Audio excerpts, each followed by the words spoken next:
Welcome to the Startup Funding Espresso. I'm Hall T. Martin, where we talk about how to raise funding and invest in startups and the time it takes to drink an espresso. If you have a question about startup funding or investing, please go to the website, startupfundingespresso.com, and type in your question into the chat bot in the lower right corner to receive an answer. I hope you enjoy this episode.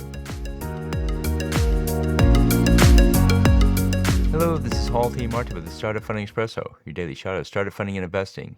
In a fundraiser, the CEO should lead it by setting the strategy and engaging investors.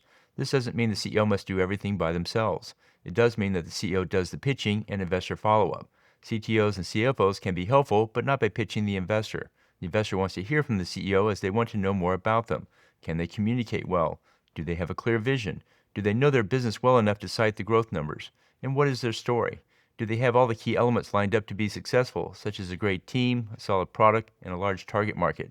Others can help in building the pitch deck, researching the investors, and lining up investor pitches. Advisors and investors can help by making warm introductions to other investors, and they can coach on fundraising strategies. They can also help make decisions around oversubscribing fundraise rounds and other key points. Make sure the CEO is signed up to lead the fundraise round, but line up additional support throughout the process. Thank you for joining us for the Startup Funding Espresso, where we help startups and investors connect for funding. Let's go start us into today.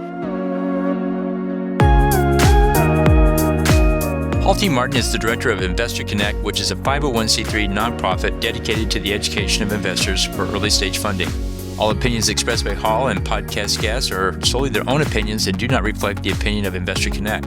This podcast is for informational purposes only and should not be relied upon as a basis for investment decisions.